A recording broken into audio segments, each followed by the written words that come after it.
And this is a short agenda. All right. Good evening. I'd like to welcome everyone to the February 9th, 2023 meeting of the Greenville City Council. I'm Mayor P.J. Connolly, and I'll be presiding over tonight's meeting. First, I'd like to call on Councilmember Smiley for the invocation, followed by the Pledge of Allegiance. I've invited the rector of St. Timothy's Episcopal Church. He has a very complicated long name, but he said just to call him John. So, John, would you please lead us in the invocation? Let's pray. Creator of heaven and earth, move amongst us here and open our hearts and minds to the possibilities that you might set before us. Help us to remember that every soul who entered this door came to serve, came to reduce suffering and to increase joy. And in trusting each other, let us find it easier to move forward, following you, our path to glory, our path to peace. Amen. Amen. Please stand for the Pledge of Allegiance. I pledge allegiance to the flag of the United States of America and to the republic for which it stands, one nation, under God, indivisible, with liberty and justice for all.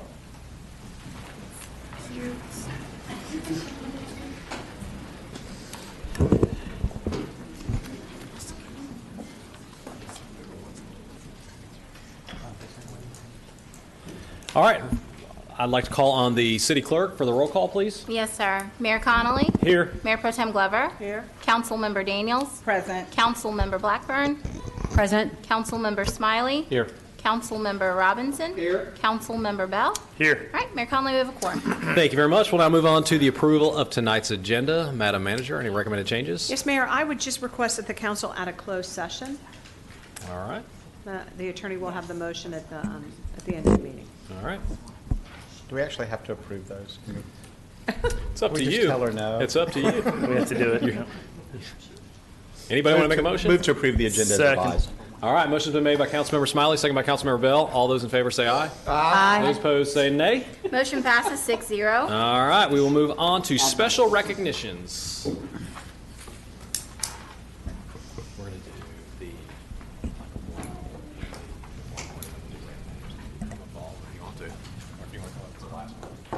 Last for Michael Blunt to come forward.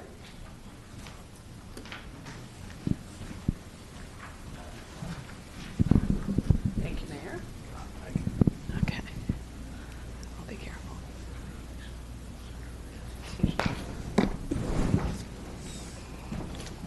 How are you? I'm gonna give you the plaque to hold. There we go. As city manager, it's my real privilege, I can't say the word, privilege to work with some extraordinary city employees, and it's a real privilege to recognize those employees for their tenure to the city, particularly at the time that they retire. And I have that opportunity this evening. So first, I would like to recognize Michael Blunt. Michael was hired as a patrol officer on August the 14th of 2002 and worked in the Patrol Bureau for 7 years. In October of 2009, he transferred to the Investigations Bureau to work as a property crimes detective. In November of 2010, Michael became a major crimes detective where he remained until his retirement. In August 2019, Detective Blunt received the classification of Police Officer First Class. At this point in his career, he had received training in numerous areas, including Project Safe Neighborhood, community policing, interview interrogation, homicide investigation, linguistic statement analysis, characteristics of an armed individual. In July of 2022, Michael was promoted to Master Police Officer. Due to his extensive training and experience, he received his Advanced Law Enforcement Certificate from the North Carolina Department of Justice. Michael has retired with 20 years and 5 months of service to the city. It is worth noting that he received perfect attendance certificates for 14 years of his 20-year career. Please join me in expressing our deepest appreciation to Michael for his service to the city of Greenville and our community.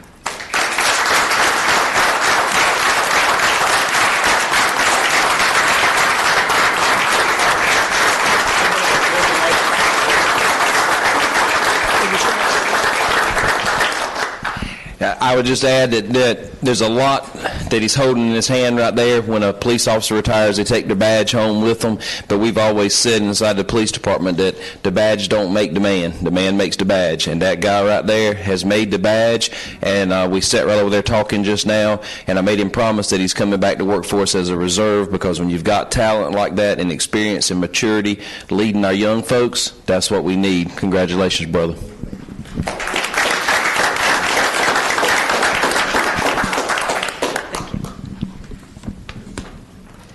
And next, I have the honor of calling up Willie McLawhorn.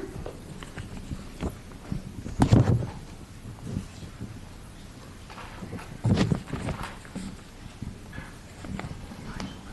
good. How are you? Good to see you. Thank you. So I'm going to give you the plaque to hold. Okay. Okay, you got it? I don't want to drop it up here, okay?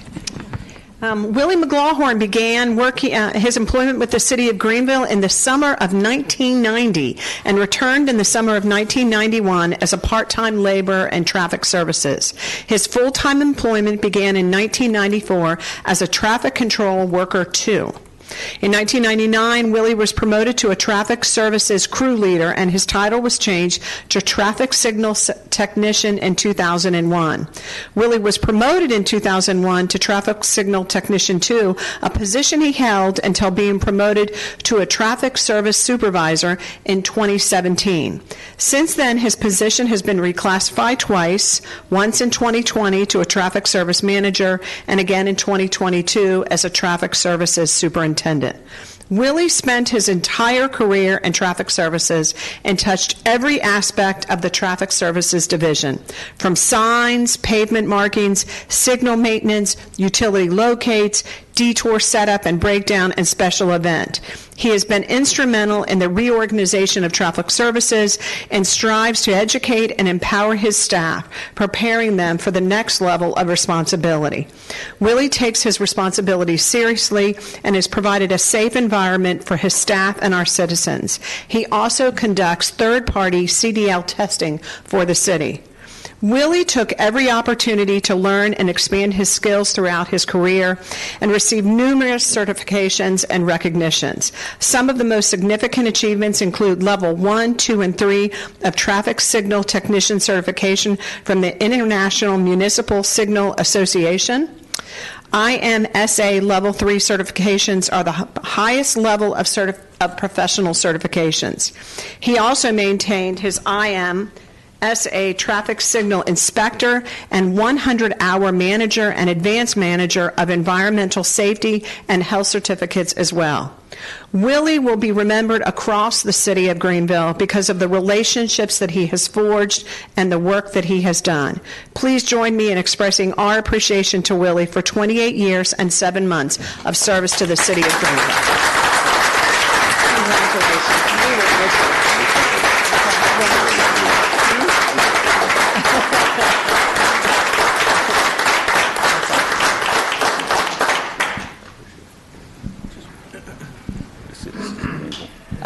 Willie wanted me to make sure that he expressed his appreciation to all the residents of Greenville. Thank you, Willie. You good, Lisa? Congratulations. Enjoy retirement. Okay. You want me to stay up here? Yeah. Okay. Lisa. Yeah, you can stay. Okay. I got Monica doing this. Okay. Okay. Well, let me get.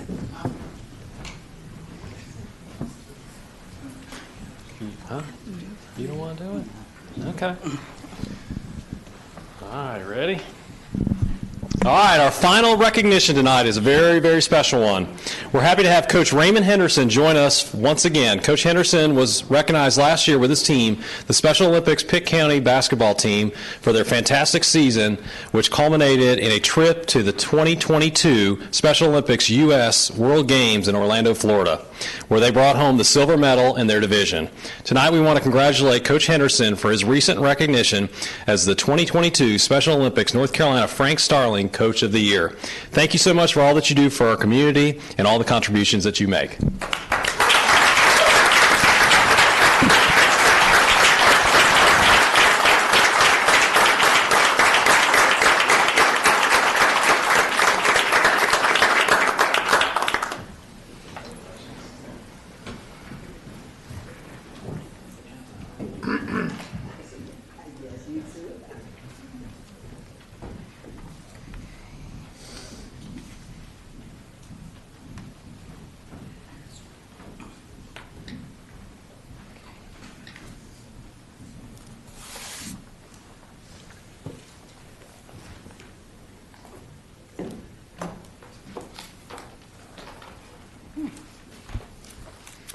All right, now we'll move on to the public comment period.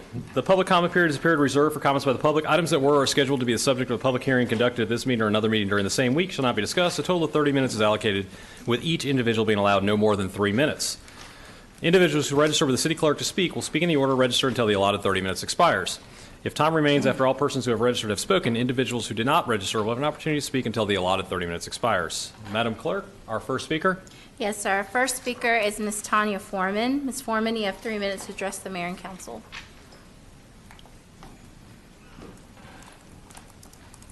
Hey there, how y'all doing tonight? Good, how are you?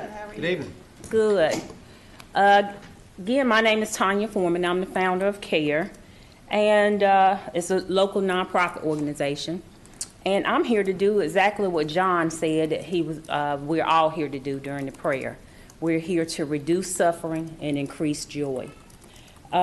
We've come before you tonight to ask for an increased sense of urgency as it relates to addressing the housing crisis in our community. The face of homelessness in our community has changed. It's changed from the stereotypical individuals roaming aimlessly around the community that people think may have drug problems or alcohol issues. Over the last year, because of the unjust rental increases in our community and the face of housing insecurity, that has changed to families and senior citizens, as well as working class individuals. These are people who pay their rent on time and they live responsibly, but again, have not been able to react to the unjust rental increases and are finding themselves literally out in the cold. My organization has been addressing this since last May. We started with 2 apartment complexes. During that, 70 families were displaced immediately. Since that time, my organization alone have been contacted by people from 8 apartment complexes, and we know that there are more. In addition to that, I've confirmed with our school counselors who reach out to us occasionally for help also that we have 152 families in unstable housing situations right now, and there's more. This includes people that are sleeping in their vehicles, they're staying in hotels, and or couch hopping. Something's got to be done. The response usually is to go to our shelter. Well, it's also been proven over the last year that our shelter just simply cannot handle the demand that has been created in our community. While I could outline a little bit more in this short 3 minutes, tonight I want to focus on what our most immediate needs are. There are organizations in our community that are assisting with housing. Most of the time, they're assisting with deposit and first month's rent. Unfortunately, because of the dynamics of the issue now, that is not where the help is needed because they don't have anywhere to go. So our most immediate needs are transitional housing, emergency response during extreme weather, and policies that will protect our citizens. And that's time. Okay. Yep. I can go on? Thank you. And policies that will protect our citizens. What we've had going on is investors that are not in our area coming in and purchasing apartment complexes. They don't have a vested interest in our community. So they're raising the rent significantly and or doubling it sometimes. Usually people get about a 30-day notice. And we know that even when you plan to move, with all the dynamics that are attached to it, 30 days is not enough. And again, this is responsible people, you know, our working class folks. We had 3 phone calls last Friday. We get calls every day, but last Friday specifically, we had 3 phone calls from 3 separate families that needed help, 2 of which were full-time hospital employees and worked 40 hours a week, sleeping in their vehicles. To be fair, I have had significant conversations with Ann and Tiana. I've had conversations and meetings with Janice Gallagher, our county manager and her staff, our new DSS director. But we just have to have a stronger sense of urgency as it relates to this topic. People are getting put out now. We do have plans for apartments that are coming up. I've seen the groundbreaking of the apartments over on Arlington, and we're really pleased that those things are coming. But the bottom line is people are sleeping in their cars tonight. Want to just say to you all, even though we've had those conversations and it's seemingly that we're all on the same page, we all want to get things done. We just need to have a greater sense of urgency because there are people sleeping in their cars tonight.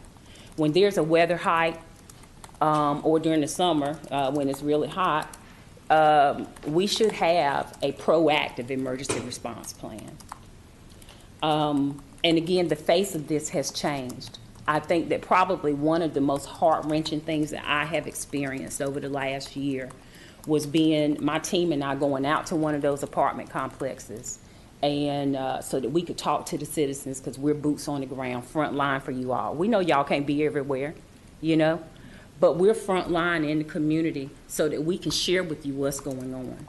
When we do that, we want to see action.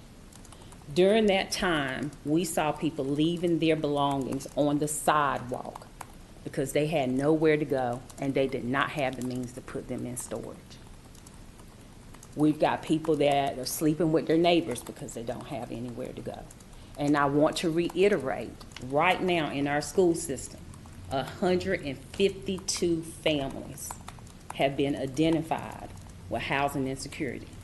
Again, these are people that are sleeping in their vehicles, in hotels, as well as couch hopping. And we just want to make sure that we understand as a community that we are better together, we're all on the same team, and we will approach this with the same sense of urgency. There are options out there. We've discussed what some of those options are. Because we need an immediate response, we've talked about FEMA trailers, we've talked about pop-up houses, all kinds of things. Just want to, again, ask you guys to take this to the top of your priority list, and let's do what we have to do to get something done now. The byproducts of this in our community, and this is the last thing that I'm going to say, I'm really blessed. I'm going home to a warm house tonight. My sons are in Greensboro. They're sleeping in warm beds tonight. But if we think that we can function in our little buckets of comfort, and this is not going to touch us, we are sadly mistaken. Mm-hmm. We're already seeing crime increase. Domestic violence is going to increase. Child abuse is going to increase. I have got members on my team that work with juvenile justice that share with me that they've got kids on the cots, on the floors already. We cannot afford, it's a big problem, but we cannot afford to push it aside and ignore it. It's going to touch all of us at some point eventually. That's all I want to say to you.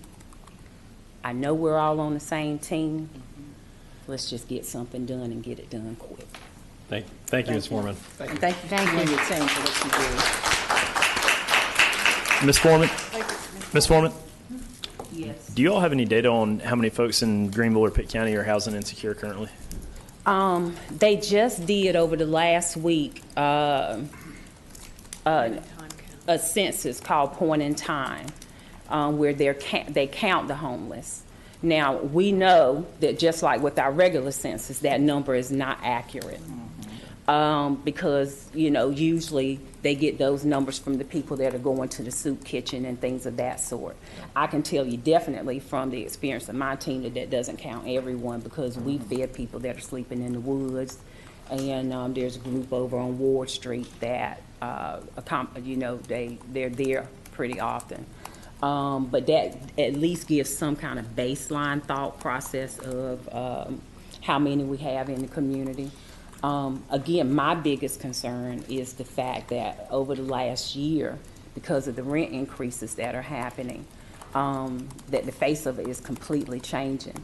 I think the dynamics even of how we deliver services to our community as it relates to housing insecurity and homelessness needs to change because of that. Like, these are little whole families sleeping in their vehicles and getting up and going to work from their vehicles. According to the school councils, the kids, you know, they're trying to get them to school. One of the things that we've been talking to Sharon about, who is our new DSS director, who we've been very impressed with, is that sometimes people are not seeking help because they're afraid if they're found out that their children would be taken. And she has assured us that there's a new director in town, and that she's not in the business of taking people's children because, you know, they've gone through extreme circumstances or they're poor. But the community doesn't know that. So I think that there's a level of PR that we need to do, you know, to let people know that we are aware of what's happening. And again, we're all on the same team. We're all here to make our community better. As John said again, to reduce the suffering and increase the joy. But to answer your question directly, they've just gotten that, and I don't think that they've gotten all the numbers, have they, Ann? No, I think it was probably, Tanya, I think we met with the county maybe 2 weeks ago. It was. And I think that point in count. It started on the 25th and ended on the 1st. Right, so I'm happy to reach out to the county to see if I can get that data. And I think it takes a week or two for them to put it in the database. So by ended on the 1st, we're not even within that window yet. Okay. But again, I want to make note that that is like our 2020 census. We did not get accurate numbers, you know. Yeah. And so, but it will give us at least some baseline information. The reason I quoted the school system is because they actually do have people that have reported this is what our circumstances are. And even they're saying they know that everyone hasn't reported it. Yeah. Well, thank you very much for coming and speaking and bringing light to this. I appreciate it. Absolutely. Ms. Foreman, thank you, Tanya. Tanya. Thank you so much for what you do in our community. And we realize that these problems are looking at us in the face every day. And I just want to thank you and your team for going out and you know, calling us and letting us know or what's going on, and to so that we can get something done. And I think it's an urgent situation here in Greenville because, like you said, there are more people homeless here than I have ever seen. Absolutely. And it is really, really sad. It's families, and they're walking around with just their belongings, and they can't get in the shelter because there's too many people there. And the shelter's actually not accepting families right now. Right, they don't accept the children. So we've got to get on the move and We do. work And together it's a with the law countrywide issue. I'm sorry, Rose. It's a countrywide issue. As a matter of fact, I think 2 Wednesdays ago, the Biden administration announced that they're going to do a renter's bill of rights. So they even recognize that it's an issue. It's happening all over the country. The difference is that when you're in a small, quaint, lovely, you know, I'm an Eastern North Carolina girl, community like ours, it completely exacerbates the situation because we don't have the space to deal with and provide additional options without, as we've talked about, thinking outside of the box. So real quick, Tanya, have you guys brought the Housing Authority to the table on this? There have been conversations with the Housing Authority. Okay. I've mostly spoken with Ann and Tiana and Janice and her staff. They're supposed to be bringing them to those meetings, but there have been some separate meetings also. Okay. So yes, everyone's been talking about it. Okay. You understand what I'm saying? But you know me, Monica. Oh, yeah. I ain't talk about it. I'm be about That's it. Right. All right. So everyone's been talking about it, but I want us to come together and be about it.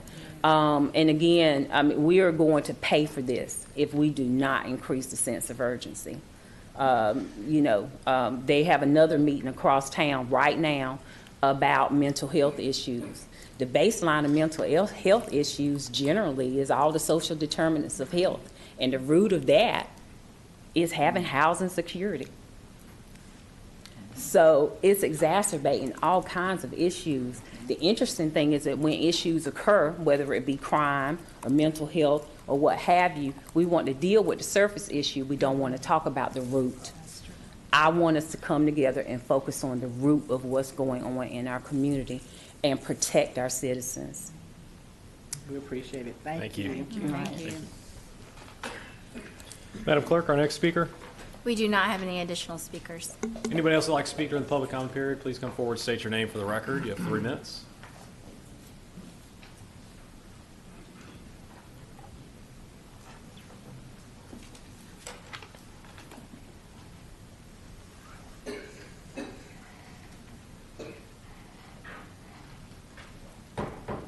And now, these citizens came with us tonight just to support the issue.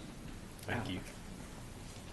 All right, seeing none, we'll close the public comment period. We'll move on to appointments. Madam Clerk? Yes, sir.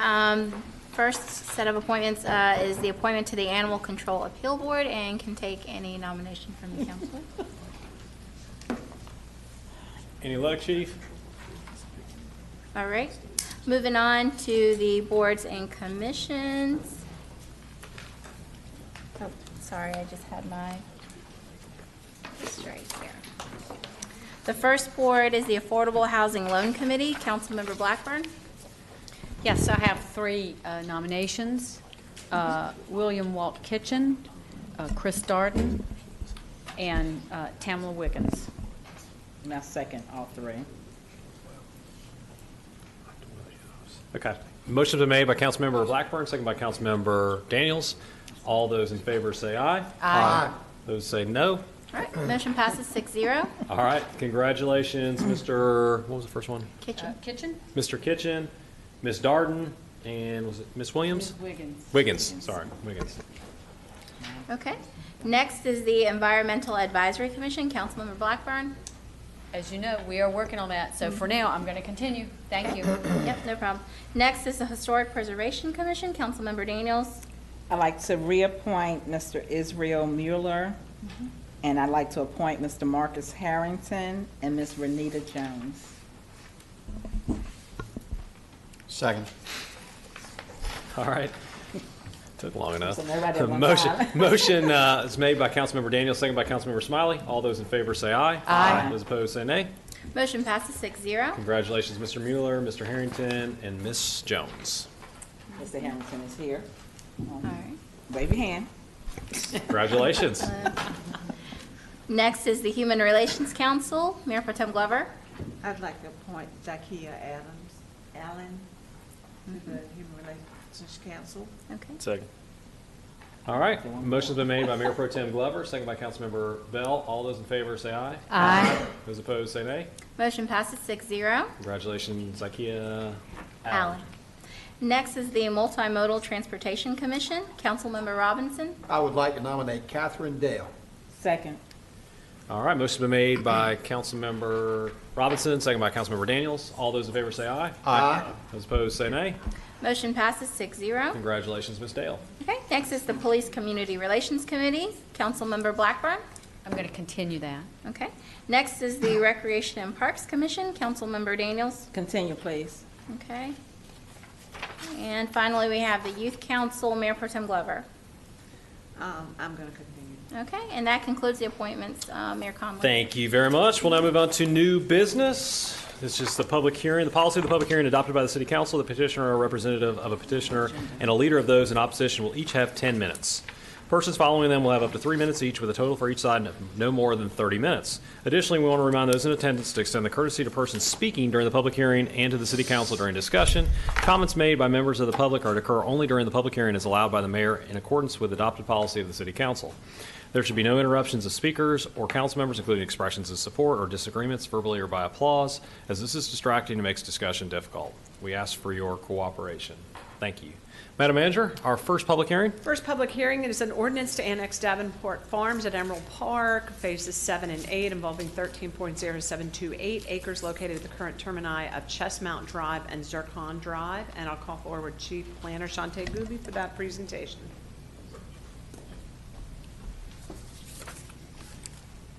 Good evening. Good evening. Good evening. This property is located in the southwest quadrant of the city. And pay no attention to that Aldi label. I saw it at the last minute, so it is not there.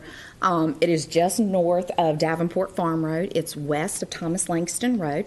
So the green is the current city limits, and the red is the subject property.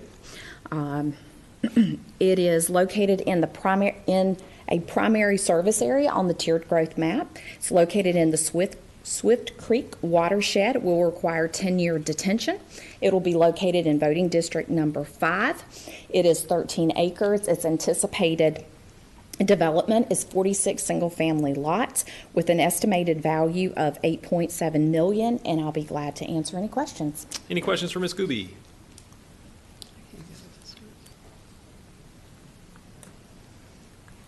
Thank you very much. Public hearing is now open. Those who speak on behalf of the applicant may come forward. Please state your name for the record. First person has 10 minutes. All others have 3 minutes.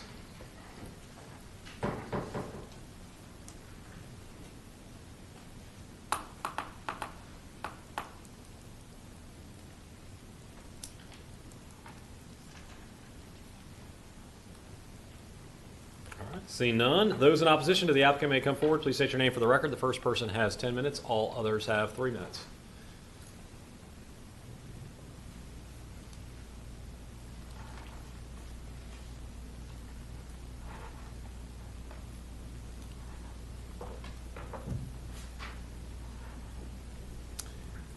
Seeing none, the public hearing is now closed. Open for a board discussion or a motion. Move to approve. Second.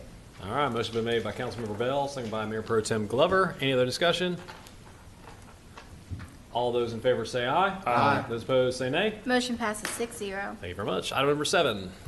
Thank you, Mayor. Item number 7 is an ordinance to annex Wimbledon Park involving Lot 6, involving 15.2179 acres located between Wimbledon Drive and Stonehenge Drive and west of East Arlington Boulevard.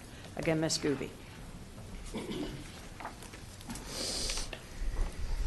This property is located in the southeastern quadrant of the city. It's located between Fire Tower Road and Arlington on Wimbledon Drive. Again, the green is the current city limits. The red is the subject property. It's located in a primary service area on the tiered growth map. It's located in the Fork Swamp watershed, so it will require 25-year detention. It'll be located in district number 4.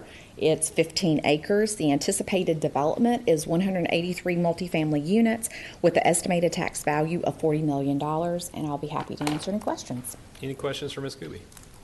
Councilmember Blackburn. This is amazing that it's not in the city yet. Did it just never it was just never part of a development that was annexed? It's been vacant for many years, and I guess the time is ready. Well, good news. Thank you. All right. Thank you very much. Public hearing is now open. Those who speak on behalf of the applicant may come forward. Please state your name for the record. The first person has 10 minutes. All others have 3 minutes.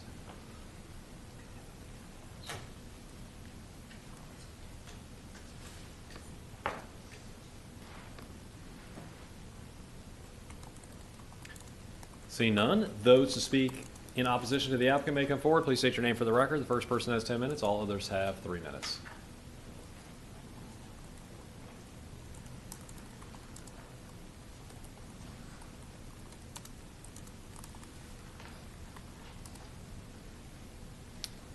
Seeing none, the public hearing is now closed. Open for a board discussion or a motion. To approve. Second. All right, motion's been made by Councilmember Blackburn, second by Councilmember Bell. Any other discussion? All those in favor say aye. Aye. Those opposed say nay. Motion passes 6-0. We'll move on to item number 8, Madam Manager. Thank you. Item 8 is an ordinance requested by 4 Life Properties LLC to rezone a total of 90.378 acres from unoffensive industry and heavy commercial to R6 residential high-density multifamily for Tract 1 involving 87.059 acres, and from unoffensive industry to R6 CA residential high-density conservation overlay for Tract 2 involving 3.319 acres for the property located along the western right-of-way of Allen Road and adjacent to the Pitt County landfill. Ms. Gooby?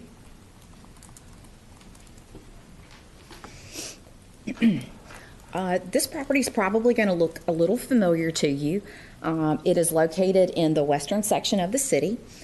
This property was part of a future land use plan map amendment that was approved by council in October of last year. So again, it's located along Allen Road. It's adjacent to the landfill.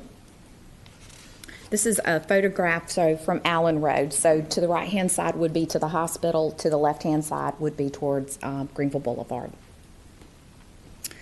This is in total about 90 acres. It's split into two separate requests.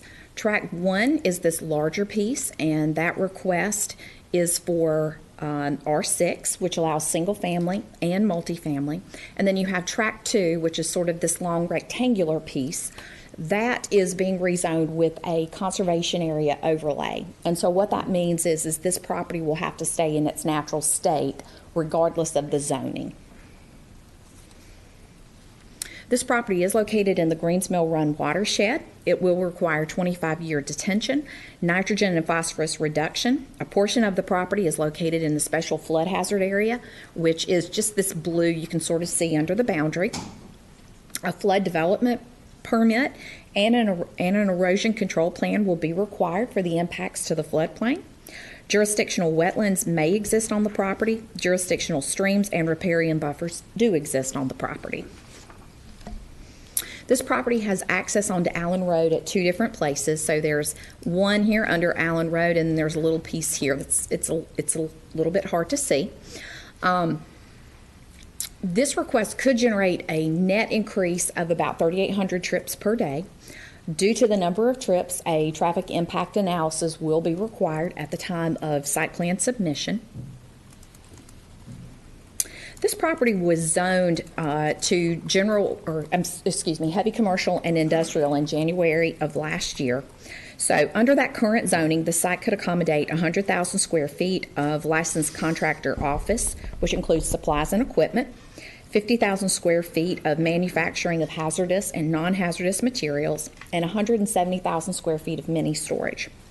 Under the proposed zoning, the site could accommodate 450 multifamily units and around 200 single-family homes. The anticipated build-out would be 7 to 10 years. So again, you approved a future land use plan map amendment in October, so this is what it looks like. So the overall bigger picture is you do have commercial at the intersection of Allen Road and Landfill Road. It does transition into institutional or logistics, which is the IL. And then you also have traditional neighborhood medium to high density, which is this brown color. So in staff's opinion, the request is in compliance with the future land use plan map, and staff recommends approval.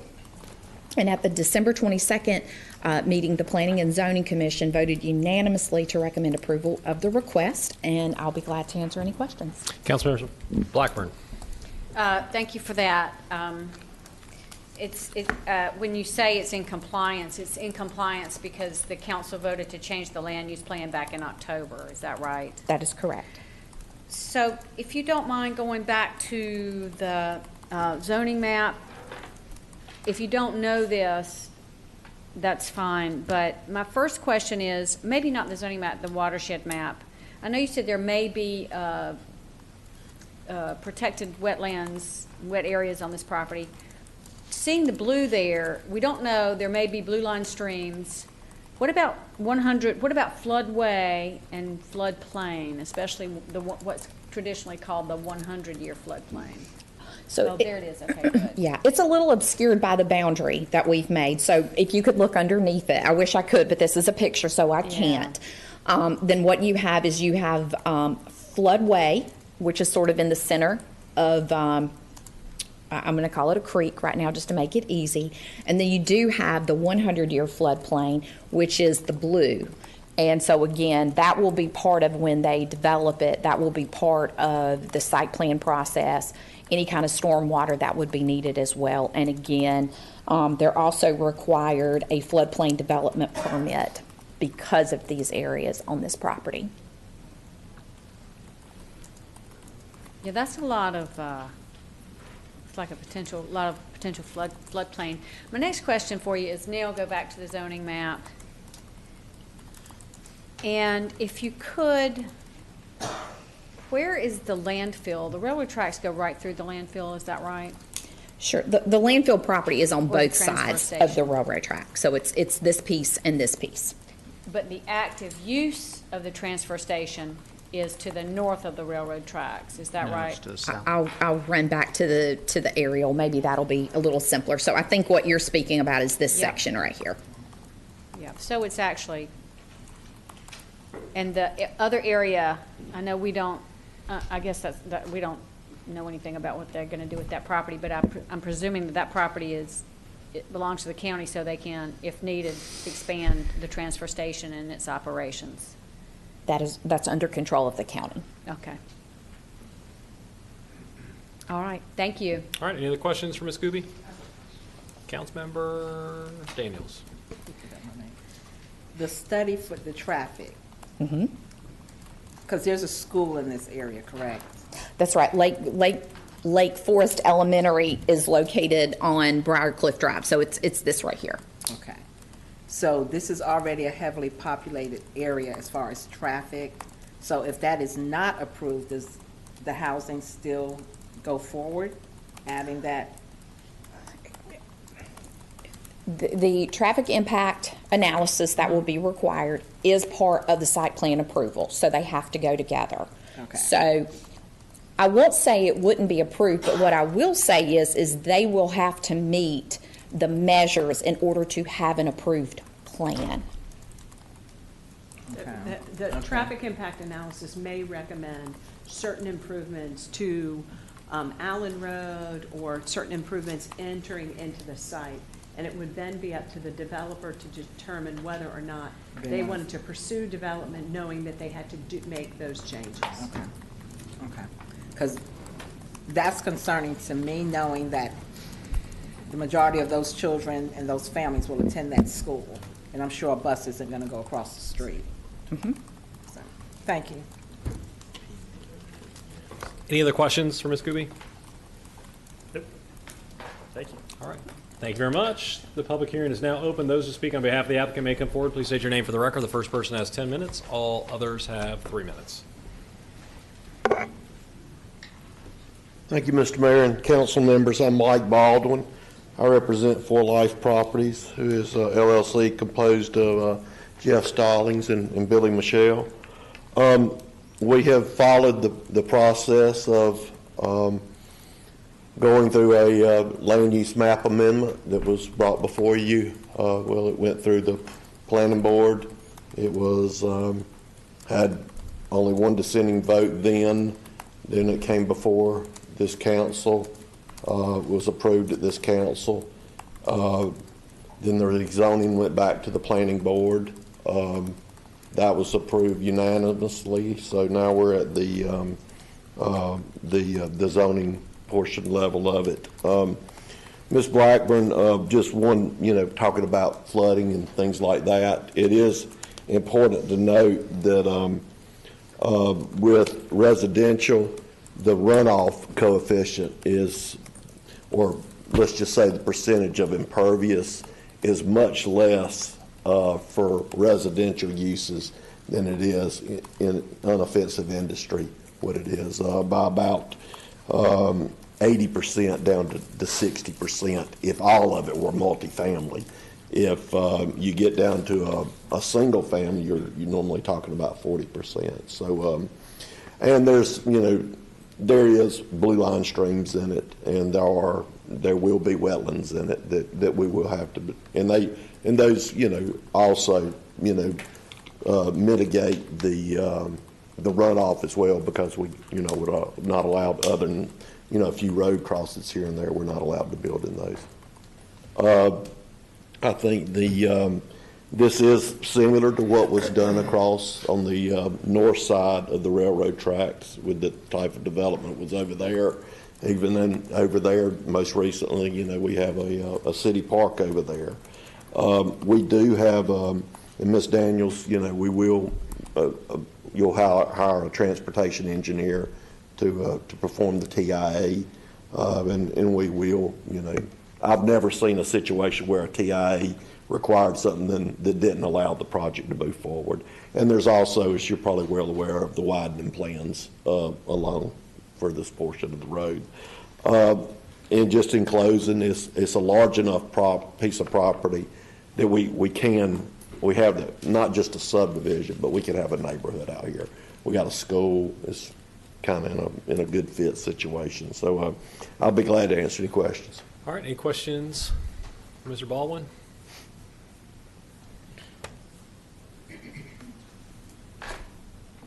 Thank you very much. All right. Anyone else would like to speak on behalf of the applicant may come forward. Please state your name for the record. You have 3 minutes. I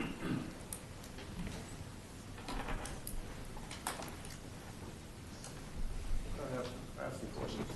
Are you speaking in favor of it? I'm not against it, or I'm against it, I am for it, but I want some more clarification on the traffic issues. Okay. Well, if you want to speak in favor of it, you're more than welcome to. Okay. And I'm sure we can ask some questions to our staff about the traffic issues. Okay. I'm a former resident on Teakwood Drive. Sorry. I used to live on Teakwood Drive, and I know the traffic issue and the problems that occur with the area. And in order to have another 400-plus homes, and you got the Landover subdivision, which is closer to the Dixon Avenue area, there's the congestion is going to be horrible. But I'm not against it. I'm just curious that the proper due diligence is going to be done in the situation, because Teakwood Drive, 7:30 to 9 a.m.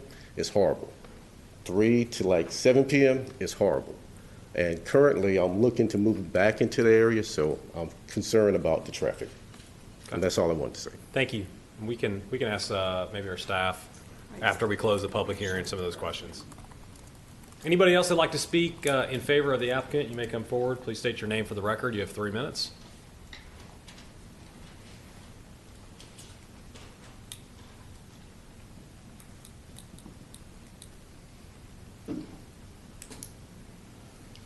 Seeing none, those in opposition to the applicant may come forward. Please state your name for the record. The first person has 10 minutes. All others have 3 minutes.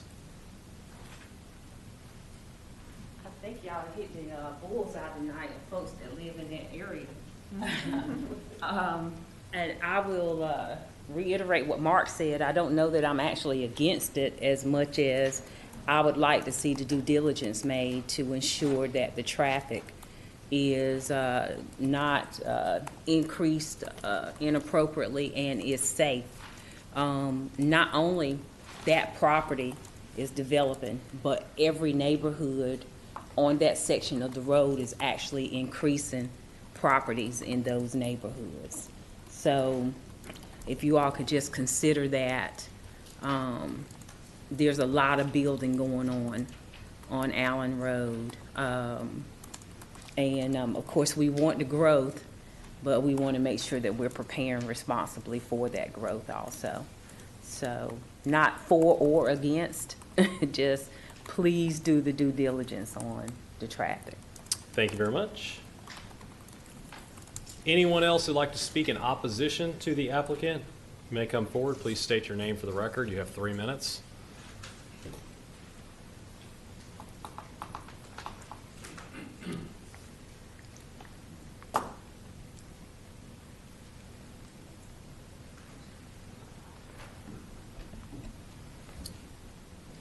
All right, seeing none, the public hearing is now closed. Open for a board discussion or a motion.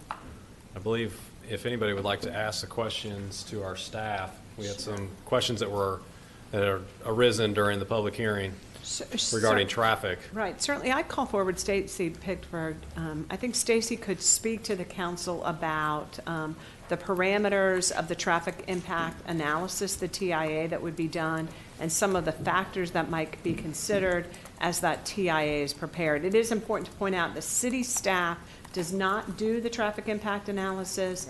Right. The developer or engineer would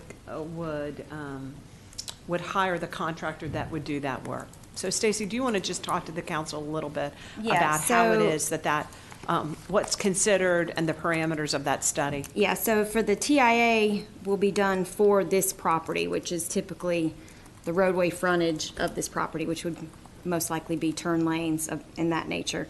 As far as where their concern is, which is further south, this TIA would probably not address those locations. that would be taken care of with the Allen Road widening project whenever that does happen. So again, the purpose of the TIA is to help the developer and NCDOT understand the impact of this that development development, on Allen Road. Yes. It is not, will not take into account existing issues Yes. with Allen Road. However, as we discussed with the council on Monday night, there is a widening project for which right-of-way is being purchased or That's has correct. been purchased. I don't know the exact timing of the Allen Road. The latest I heard was 2024. 2024 to begin construction. To be let. Okay. And that's supposed to add sidewalks to both sides, right? We agreed as a council to add sidewalks. Correct. Yeah, I We thought did so, that, yeah. we probably did that almost 5 years ago. The city Yeah. council agreed to pay for the sidewalks and the lighting on Allen Road in even the sections that are not in the city. So we're putting the sidewalks on the county portions as well. I've added some wrinkles since then, but I remember. Hmm? I said I've added some wrinkles since then, but I do remember. And a little bit of gray hair. Yeah. Wrinkle. Wrinkle, yeah, Wrinkle. Just one. Shows. It's that one right there by Thank you. you. All right, you're up. Any other discussion or motion from the council? Move to approve. Second.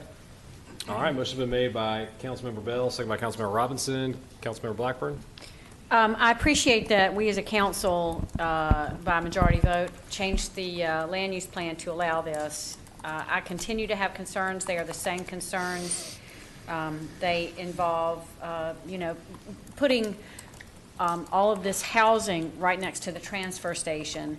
My concerns have to do with the particulate matter that's going to be in the air, all the potential environmental harms that residents are going to be exposed to. There's noise and there's gases escaping from a transfer station. And the future residents aren't here tonight to be able to weigh in for or against.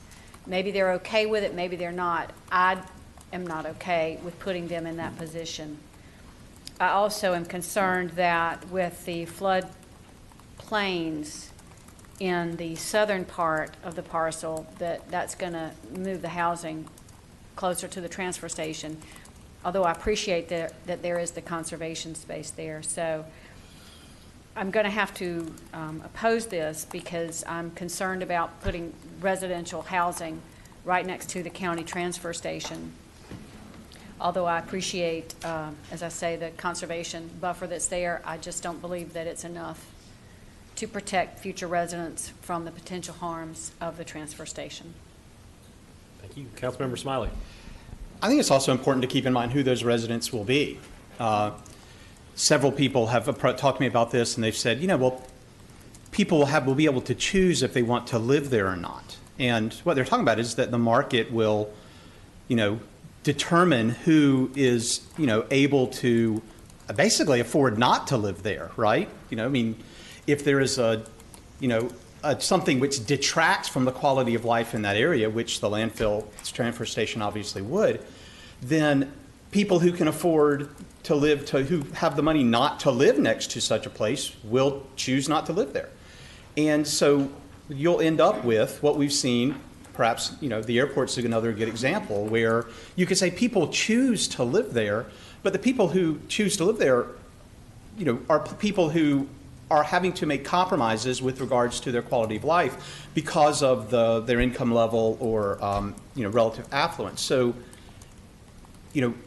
the reason why, as the applicant said when he was here before, every planning textbook in the world would say you don't let people build residential next to a landfill is that you're essentially that the people who are the residents who ultimately will end up living there will be people who struggle financially.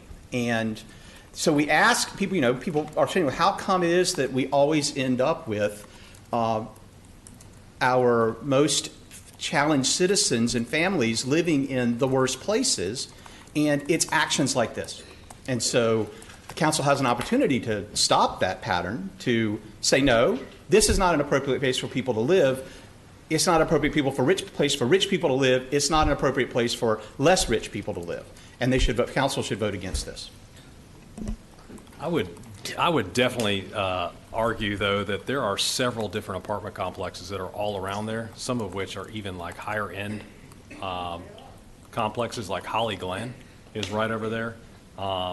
and they seem to be pretty full all the time, and it's right next to the entrance of the landfill. So I would say, I don't necessarily say that that's the case, but I understand where you're coming from, but ultimately I wouldn't say that you're only having one type of product or you're forcing somebody to move there, because I don't think anybody's forced to live there. There's the plethora of apartments in our city right there, but I will have to reiterate that there are a lot of apartment complexes and residential housing units all in that area.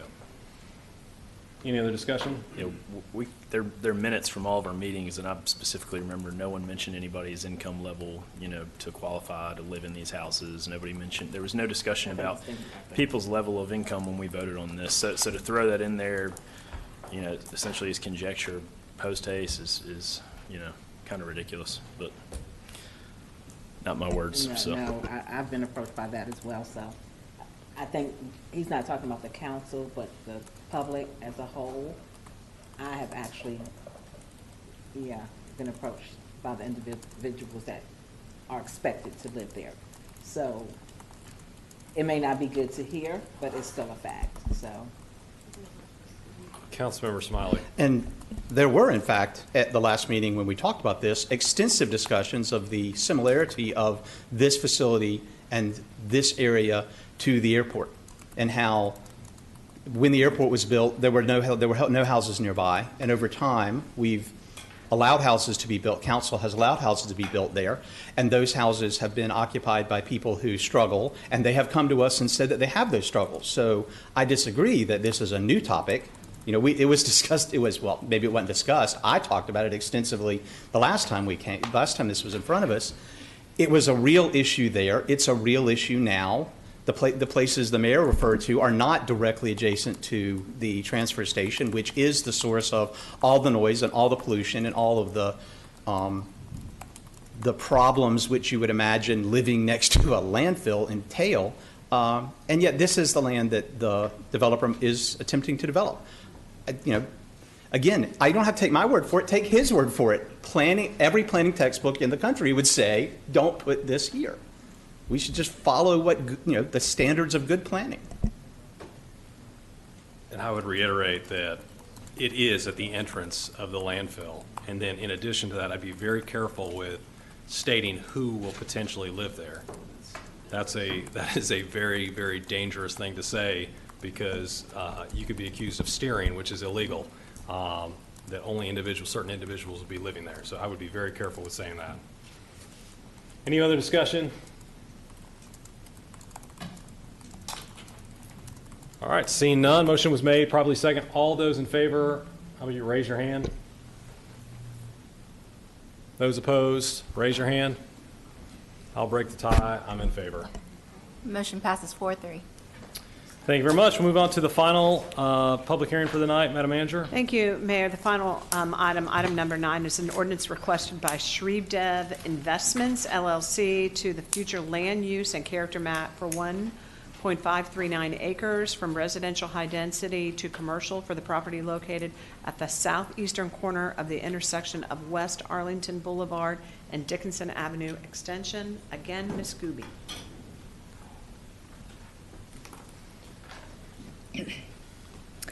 Again, this is a request to amend your future land use plan map. So that's typically in anticipation of a rezoning request that would follow this up.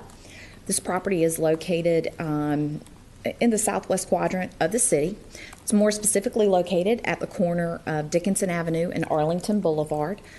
So to the left, if you will, this is the Royal Farms that's currently under construction, and this is a dentist office to the north, and then this is the Thomas Professional Office Complex to the south. This is a photograph of the property.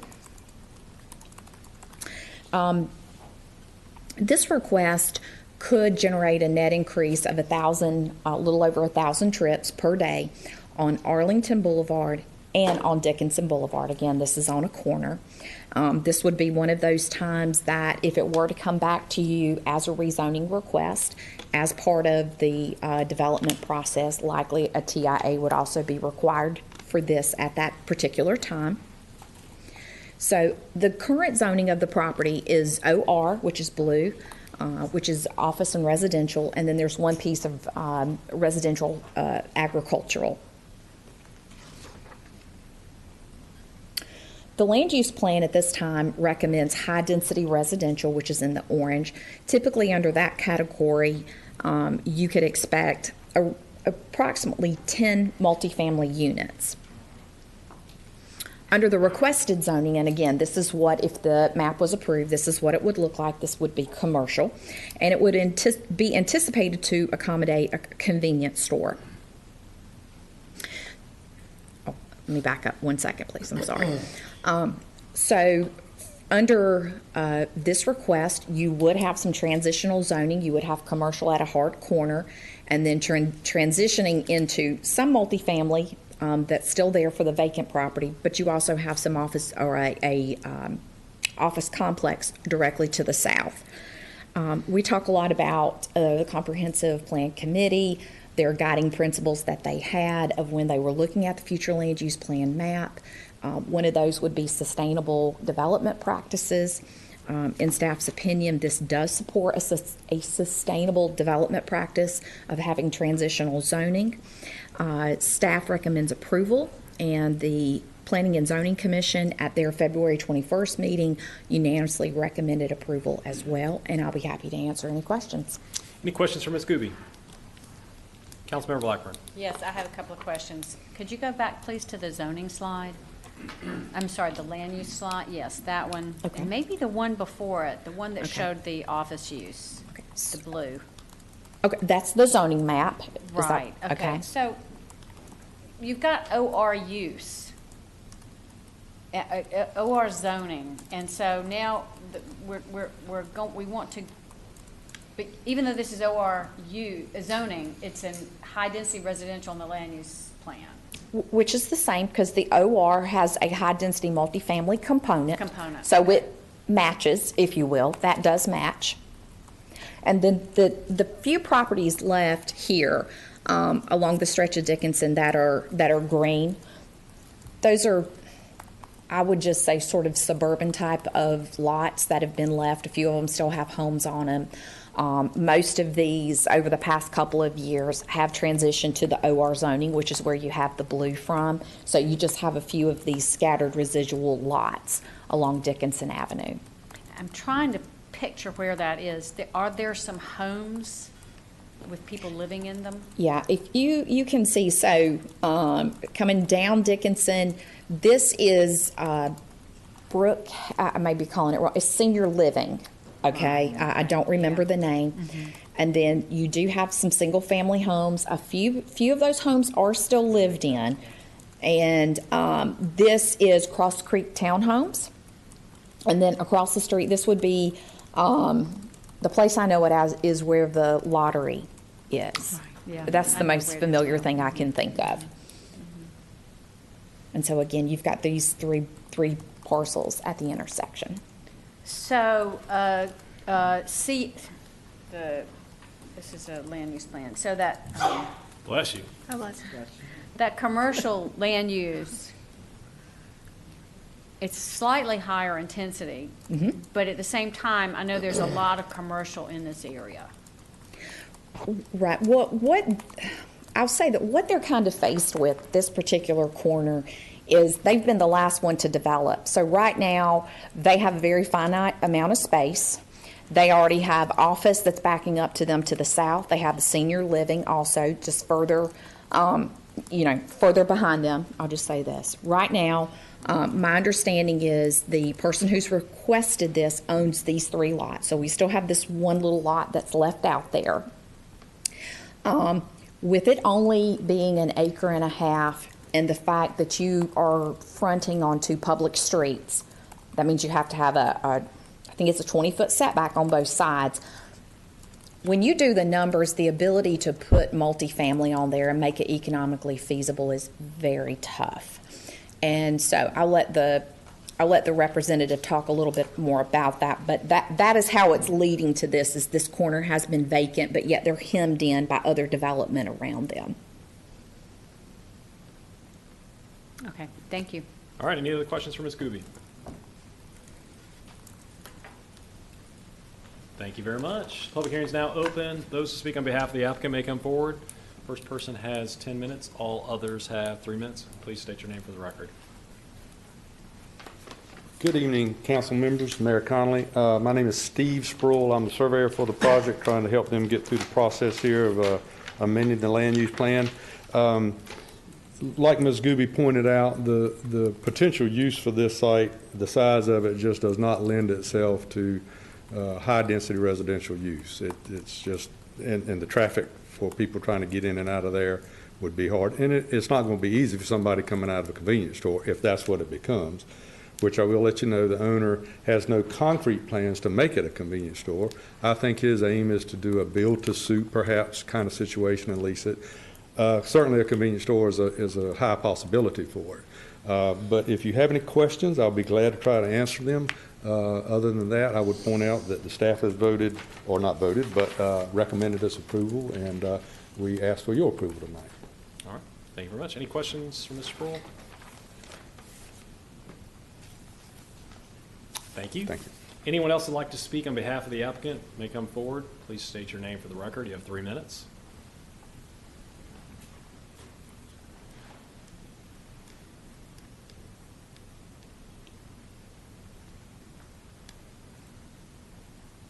Seeing none, those in opposition to the applicant may come forward. Please state your name for the record. The first person has 10 minutes. All others have 3 minutes.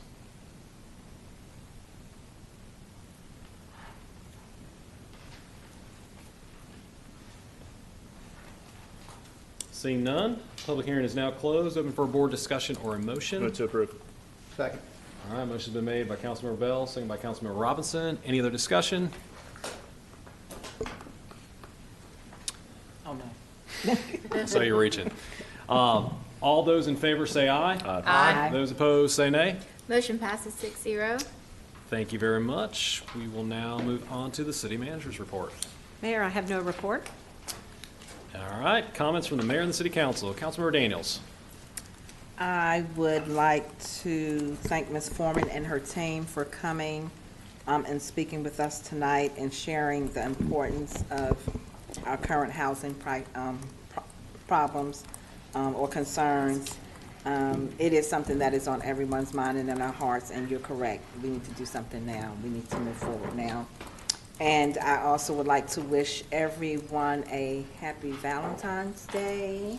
I hope you all have a lot of love. And with that, I would like to wish Miss Dorothy McGirt a very happy birthday. Is it her birthday today? Hey, and you're here at work. Good luck tonight. You're in for it when you get home. So send her my Danae, love. you could have stepped in, couldn't you? Thank you. All right, Councilmember Blackburn. Thank you. I want to start by saying I'm really excited that on February 23rd, that's a Thursday at 6 o'clock, I'll be hosting or visiting ECU campus to, along with our Police Chief Sauls and ECU police representatives, to have a town hall on public safety. As the District 3 representative, I get a lot of messages and I hear concerns from people who are concerned in that. I get concerns from people who would like to know more about how to stay safe in that area. And so I'm really excited, and that's February 23rd, 6 o'clock, and it will be at the ECU Student Center. And as Councilmember Daniels mentioned, it is Valentine's Day. The thing about St. Valentine, as much as we talk about him, nobody really knows anything about him. He's considered, all I need to, for all the Valentines, the hearts, the happy Valentine's Day, the celebrating that we do, which is a wonderful thing that we celebrate love, the actual saint himself, we just don't know much about him. What is known is that he was very brave in the face of the Roman Empire that tried to persecute him for his Christian beliefs. And of course, Christianity in those days was radical. So he held faith. He held strong to his faith, and he never denied that he was a follower of Jesus Christ. And whatever story you believe, he was persecuted for that. He may have restored someone's vision. It's not clear. So this is St. Valentine. So what happened over the years is that he's been associated with devotion and strength and loyalty. And so with that, I would like to wish everyone a happy Valentine's Day. All right, thank you very much. Councilmember Smiley. No comment. All right, Councilmember Bell. Thank you, Mayor. I feel like a broken record at this point, but I feel like I need to remind council members that it's very important that we don't speak for the council as a whole. We speak for ourselves up here. It's a dangerous and slippery slope when we group all of our comments in together. And also, speculating on the type of person, income level, the type of person, where they're going to live in this city is also something we should probably keep ourselves out of the discussion on. I don't really want to say much more than that, but it's becoming increasingly frustrating when there's speculation on people's motive for the decision that they're making. I don't have much more to say than that, but it's very frustrating. It's continued to happen, and I'd like for it to stop procedurally. It's not really appropriate either. So, thank you very much, Councilmember Robinson. Well, thank you, Mayor. First, I just would like to again express my appreciation for Michael Blunt and Willie McLawhorn, their service to the city of Greenville. That's amazing when you hear their accolades and their dedication to the city of Greenville, and you do an award and get a certificate and you go on. But I just wanted to say, I really want to say thank you again for their service. I just really want to recognize that. And to Coach Henderson, what an amazing job to coach special athletes and to give them a sense of normalcy when sometimes they're not perceived that way in athleticism and recognition, and be able to coach those young kids and take them to the point they did and then get that award. That's a special thing, so I want again to recognize Coach Henderson. Locally, in the legal profession, we have an appointed public defender, Burt Kemp, who's had some struggles with health recently, but he just got recognized by the Chief Justice of our Supreme Court for professionalism. He got a professionalism award, so that's a great distinguishment because that is a statewide recognition. So to have Burt recognized by the Chief Justice of our Supreme Court in Raleigh is a great award. I just wanted to say publicly to him, congratulations. He also at the same time got the Howard Gum Award awarded by our North State Bar. So to Burt, congratulations. Also, I want to say it results around development of downtown.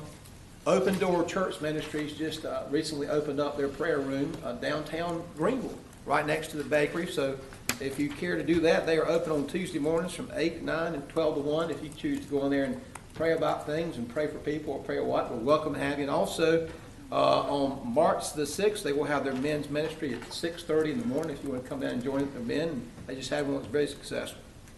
Finally, and I'm going to give credit to one of my council members, Councilmember Daniels. I don't want to steal her thunder, but she didn't mention it. We just had several restaurants that are opening, and that's great because we're giving our citizens opportunities to eat at different flavors of place and different styles. Of course, I'm going to talk about a couple of them, Masai Hibachi and Raymond, which is the old Kentucky Fried Chicken building over on Wimbledon Boulevard. Right next to it, one of my favorite places is Biscuitville, and I'm still on her thunder, but I'm going to give her credit. They just had their grand opening, and Councilmember Daniels, what was their biggest grand opening ever? Is that what you told me? And we exceeded about $5,000. Wow, that's impressive because I think we are the 71st and 72nd restaurants they've opened. They started out of Greensboro. Congratulations to also the Backstage Coffee opened up on Dixon Avenue, developing our downtown area. We won't like that too. And 88 K-Pot and that on Fire Tower, that gentleman's opened up several restaurants. Congratulations to him. And I don't mean to leave out any other businesses if I did, but I'm excited to see Greenville grow because, again, many of you know that I grew up here as a kid, and to see where we used to be in the tobacco days and where we are now, I'm excited, and I hope we continue to grow. And I'm looking forward to everything. So, again, congratulations to all those people that I mentioned, and I look forward to more merchants coming in Greenville and opening up, not just for food, but for other things. And I appreciate the opportunity to be here. Thank you, Mr. Mayor. Appreciate it. Thank you very much, Councilmember Robinson. Mayor Pro Tem Glover. Well, Councilmember Robinson has gone over everything. Stole your thunder. He's gone over everything. He's on your notes. So I don't want to repeat what he just said. He adds some more to it, but it is always good to acknowledge our workers who we don't see behind the scenes, and also to see them retire and go on to a better life or not another job.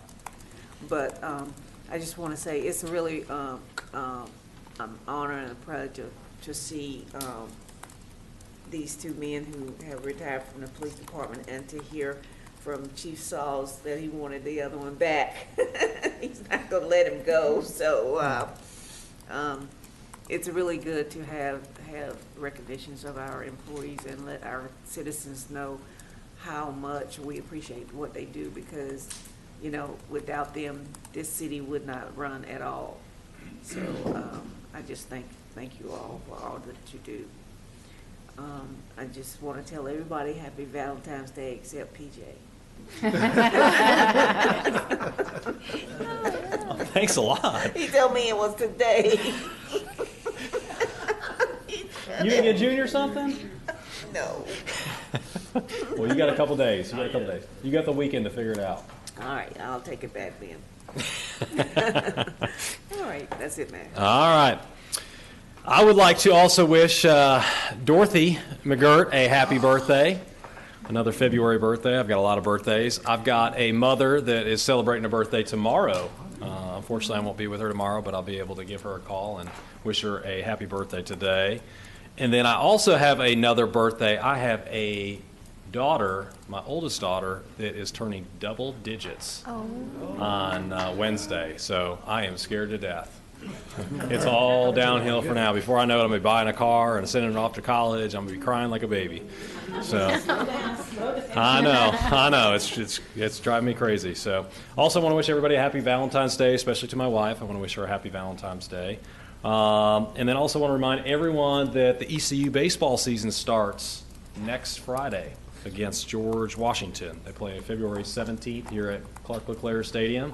Our Pirates are poised to do very, very well this year. I think they're ranked nationally number 12 in the country to start off the season. So big expectations for them this year. Please go out and support them. We want to see the Pirates go as far as they can and possibly get to Omaha this year. We've been waiting for years and years and years. So they're going to need your support to come out there and support them.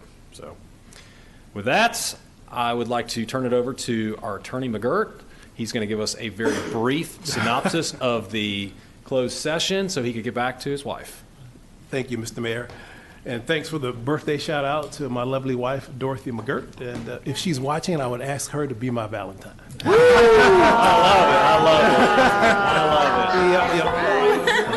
love it. So let's get to business here. You still got to buy a gift. You ain't getting out. We got it done. We should all take lessons from you. That's right. I mean, how are we gonna have a closed session after that? Yeah, but Mayor and council members, the city administration requests that the council adopt the following motion holding a closed session pursuant to North Carolina General Statute Section 143-318.11 to discuss matters relating to the location or expansion of industries or other businesses in the area served by the public body, including agreement on a tentative list of economic development incentives that may be offered by the public body and negotiations. That is the motion. So moved. Second. All right, motion been made by Councilmember Blackburn, second by Mayor Pro Tem Glover. All those in favor say aye. Aye. Those opposed say nay. Motion passes 6-0. We are officially in closed session.